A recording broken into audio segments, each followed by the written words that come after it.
نحمدہ ونصلی علی رسول الکریم اما بعد فاعوذ باللہ من الشیطان الرجیم بسم اللہ الرحمن الرحیم.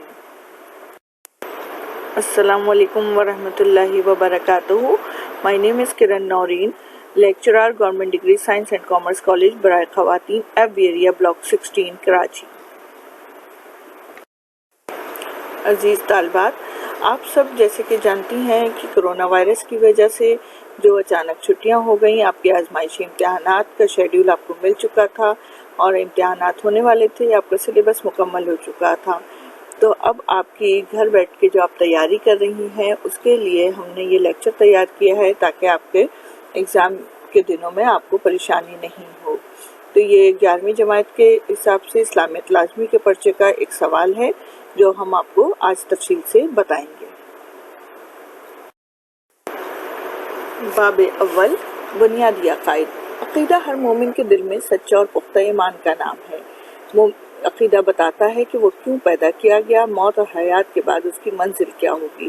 عقیدہ انسان کو راحت اور سکون اور اطمینان بخشتا ہے اور اس کے دل میں حسن ظن، امید اور صبر ڈالتا ہے. عقیدہ لوگوں کو عمل خیر اور واجبات کی ادائیگی کی طرف لے جاتا ہے اور زمین میں ظلم و زیادتی اور فساد کرنے سے روکتا ہے. اسلامی عقیدہ لوگوں کے درمیان تعاون، اخوت اور دستگیری کی دعوت دیتا ہے کہ جیسے کہ اللہ تعالیٰ نے فرمایا کہ سارے مسلمان بھائی بھائی ہیں. سورہ ہجرات آیت نمبر 10. پیپر پیٹرن اور پیپر کرنے کا طریقہ بارہا آپ کو بتایا جا چکا ہے اور ان ویڈیوز لیکچر میں بھی ایک ویڈیو پیپر پیٹرن سے متعلق موجود ہے. آج ہم بات کریں گے ایک لانگ سوال کی. ایک تفصیلی مفصل جواب لکھنے کے لیے آپ کے پاس جب سوال آتا ہے تو اس کا کل نمبر 7.5 ہوتا ہے، 7.5. تو اس سوال میں آپ کو کتنا زیادہ لکھنا ہے. اکثر طالبات جو ہیں وہ یہ سوال کرتی ہیں کہ جواب کتنا بڑا ہونا چاہیے، کتنے لینتھ ہونی چاہیے، کتنے صفحات پر مبنی ہونا چاہیے، کتنے اس میں ہیڈنگ ہونی چاہیے. تو آج ہم آپ کو اس کے بارے میں تفصیل سے بتاتے ہیں. جب آپ کے پاس کوئی بھی سوال آتا ہے تو سب سے پہلے اس سوال کو سمجھنے کی کوشش کیجیے کہ اس سوال میں آپ سے پوچھا کیا جا رہا ہے.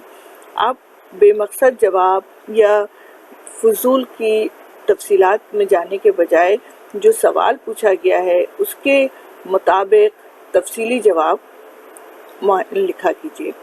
اب جیسے ایک سوال ہم نے اسکرین پہ لکھا ہوا ہے، عقیدہ آخرت اور انسانی زندگی پر اس کے اثرات.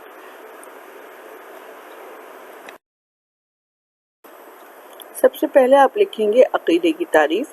عقیدہ لفظ عقد سے نکلا ہے جس کے معنی ہیں گرہ لگانا، باندھنا، اور اس کے اصطلاحی معنی ہے کسی چیز پر دل سے پختہ ایمان لانا، یقین رکھنا. آخرت کے معنی بعد میں آنے والی چیز، اور عقیدہ آخرت سے مراد ہے کہ ایک دن یہ دنیا فنا ہو جائے گی لیکن انسان مرے گا نہیں، ہمیشہ کے لیے فنا نہیں ہوگا، اس کی روح باقی رہے گی اور دوبارہ زندہ کیے جائیں گے. یوم حشر ہوگا اور تمام چیزوں کا حساب کتاب لیا جائے گا. عقیدہ آخرت کی تعریف کے بعد آپ ایک قرآنی آیات کا ترجمہ اور ایک حدیث کے ترجمے سے اس کو اور سوال کو مضبوط کر سکتے ہیں اور اس میں مارکس زیادہ لے سکتے ہیں. جس طرح سے آپ، یہ قرآن کی آیت ہے، بلا شبہ لوگ اللہ کی نعمتوں جنت میں اور بدکار لوگ جہنم میں ہوں گے، سورہ انفطار. اس کے علاوہ آپ حدیث سے بھی اس کی دلائل دے سکتے ہیں. دنیا آخرت کی کھیتی ہے، جو لوگ جنت میں جائیں گے وہ ہمیشہ خوشحال رہیں گے اور کبھی فقر و فاقہ سے دوچار نہیں ہوں گے.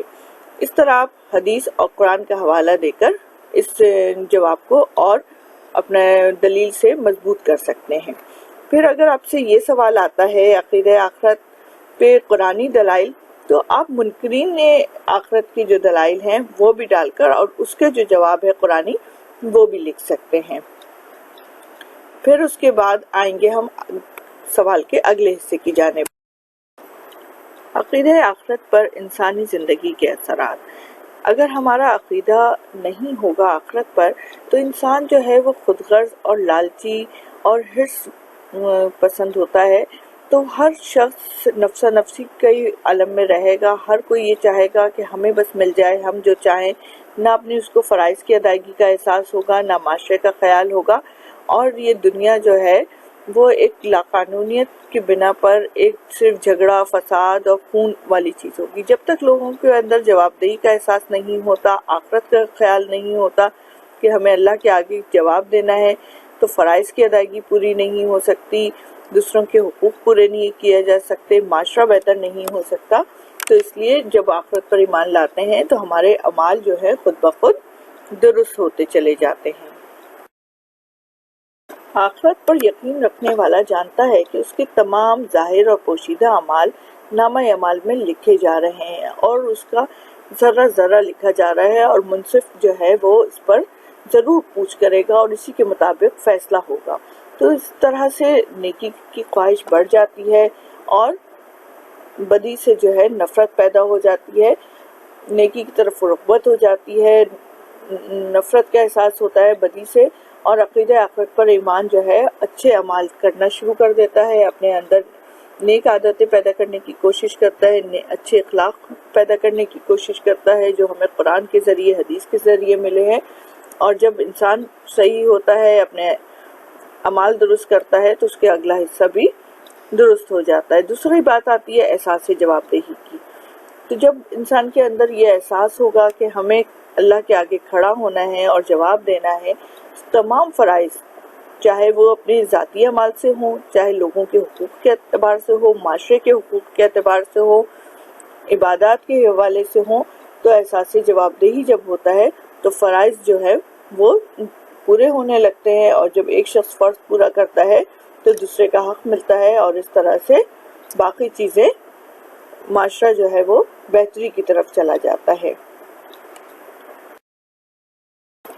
عقیدہ آخرت پر یقین رکھنے والا شخص کی سوچ میں مثبت تبدیلی پیدا ہوتی ہے، وہ منفی خیالات سے اپنی جان چھڑاتا ہے اور برے کاموں سے اپنے آپ کو روکتا ہے، وہ اپنے وقت کو ضیاع کرنے سے روکتا ہے، اور جتنی بھی کام ہیں، اعمال ہیں، اس میں روشن پہلو دیکھتا ہے، کیونکہ اس پہ اللہ پہ توکل بہت زیادہ ہوتا ہے، اللہ پر یقین ہوتا ہے، امید کا دامن وہ نہیں چھوڑتا، اسے پتا ہے کہ جو کام بھی میں کر رہا ہوں اگر اللہ کی رضا کے لیے کر رہا ہوں تو یقیناً اس کا اجر عظیم ہمیں ملے گا، اور کوئی بھی عمل ذرہ برابر بھی نیکی جو ہے ہماری ضائع نہیں ہوگی۔ سماجی اور معاشرتی امن کا قیام۔ جب ایک فرد درست ہوتا ہے اور وہ اپنے اعمال درست کرتا ہے اور اس سے منسلک جو لوگ ہوتے ہیں وہ اپنے اعمال درست کرتے ہیں، تو ہمارے جو سماج ہے، ہمارا معاشرہ ہے، وہ بھی انسانوں سے بنا ہے، اور جب ایک انسان صحیح ہوتا ہے تو معاشرہ صحیح ہوتا ہے، ایک انسان صحیح ہوتا ہے، خاندان صحیح ہوتا ہے، خاندان سے معاشرہ صحیح ہوتا ہے، اور معاشرے میں امن و امان قائم ہو جاتا ہے۔ عقیدہ آخرت پر یقین رکھنے والا شخص تعاون اور ہمدردی کے جذبے سے لبریز ہوتا ہے، وہ جانتا ہے کہ حقوق اللہ کے ساتھ ساتھ حقوق العباد بھی لازم ہیں، اور وہ تمام لوگ جو اس کے فرائض میں نہیں آتے، اس کے ماں باپ نہیں ہیں، اس کے اولاد نہیں ہیں، اس کی بیوی نہیں ہے، اور اس کی شوہر نہیں ہے، یا اس سے کوئی خونی رشتہ موجود نہیں ہے، مگر انسانیت کے ناطے، ایک پڑوسی ہونے کے ناطے، ایک مسلمان ہونے کے ناطے ہمدردی کا جذبہ، تعاون کا جذبہ جو ہے وہ رکھتا ہے، جس سے معاشرہ جو ہے پرامن بنتا ہے۔ اعتدال اور انکساری، یہ ایک لازمی چیز ہے، کیونکہ جو ہمارا مذہب ہے، اسلام ہے، وہ ہمیں اعتدال سکھاتا ہے، میانہ روی سکھاتا ہے، کسی بھی معاملے میں ہمیں زیادتی نہیں کرنی، سوائے نیکیوں کے معاملے میں۔ ہمیں کسی بھی کام میں نہ ہمیں شاخرچ ہونا ہے، نہ ہمیں بخل ہونا ہے، نہ ہمیں جذباتی دکھانی ہے، نہ ہمیں بزدلی دکھانی ہے، ہاں تکبر بالکل نہیں کرنا، اور انکساری اختیار کرنی ہے۔ اگر ہم نیکی کرتے ہیں، ہم کوئی بھی چھوٹا سے چھوٹا عمل بھی کرتے ہیں یا بڑے سے بڑا کام بھی کرتے ہیں، تو ہمیں کسی بھی لمحے اس بارے میں تکبر نہیں کرنا، کیونکہ یہ تمام چیزیں اللہ کی عطا کردہ ہیں، اور ہمارے تمام اعمال جو ہم کر پا رہے ہیں یہ بھی اللہ کی دی ہوئی توفیق ہے۔ نہ ہم اپنا ذہن، نہ اپنا جسم، نہ اپنا دماغ اپنی مرضی سے چلا سکتے ہیں، یہ سب اللہ کی عطا کردہ ہے، اللہ نے ہمیں علم دیا اور ہم اس پر عمل کر رہے ہیں، تو یہ اللہ کی طرف سے ہے۔ تو انکساری جو ہے وہ لازمی امر ہے، انکساری کے بغیر یہ کام مکمل نہیں ہو سکتا۔ اب سوال جواب کے آخر میں آپ حرف الآخر لکھیں گے، اور حرف آخر جو ہے وہ تمام جواب کا خلاصہ ہوتا ہے کہ ہم نے عقیدہ آخرت کیا چیز ہے اور اس سے انسان میں اور معاشرے میں کیا تبدیلی آتی ہے، کیا مثبت تبدیلی آتی ہے، پورے جواب کا خلاصہ لانگ سوال کی جو ہے لازمی شرط ہوتی ہے، اور اس طرح سے کر کے آپ جواب کو ایک باقاعدہ طریقے سے مکمل کیجیے گا۔ اور اس کی پریکٹس کرنے کے لیے بار بار لکھنے کی پریکٹس کیجیے، کیونکہ ٹائم جو ہے وہ بہت کم ہوتا ہے، اور آپ کے ذہن میں جب لکھنا شروع کرتے ہیں بہت سارے الفاظ آنے لگتے ہیں، تو آپ کے پاس اگر رائٹنگ پاور اچھی نہیں ہوتی، آپ کو لکھنے کی عادت نہیں ہے، تو آپ بہت زیادہ نہیں لکھ پاتے ہیں اور نامکمل جواب جو ہے وہ چھوڑ کے آنا پڑتا ہے۔ تو اس لیے لکھنے کی بار بار پریکٹس کیجیے۔ اس ٹاپک سے حوالے سے یا اسلامیت کے کسی بھی سوال کے حوالے سے آپ پوچھنا چاہیں تو آپ کمنٹ رابطہ کر سکتے ہیں۔ جزاک اللہ خیرن کثیرن۔